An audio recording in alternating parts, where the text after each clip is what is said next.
Ngayong araw mga tol, nandito nga pala tayo sa may Kalamba, dito sa may lumang palengke.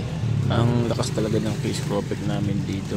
Halos kadadala ko lang dito ng 2 bundle nung nakaraang araw. Tapos ngayon nagulat na lang ako na nag-chat ulit siya na dalang ko siya ng tig-isang flavor ng aming case profit. Ang kagandahan kasi dito, kaya malakas yung case profit namin dito kasi nasa palengke siya, tapos tabi pa siya ng paradaan ng mga tricycle. Pati kung matitignan nyo itong case profit namin, lasang ulit talaga.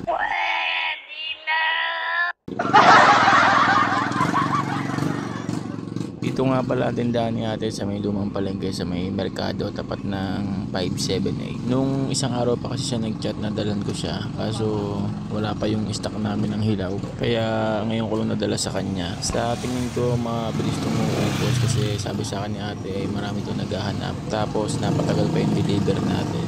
Salamat nga pala kay ate sa patuloy na pag-order sa amin ng case profit. Diyan mga tol, nagkabayaran na kami. Siya nga pala mga tol, kung di ka pa nakapollow, baka naman share mo na rin para masaya.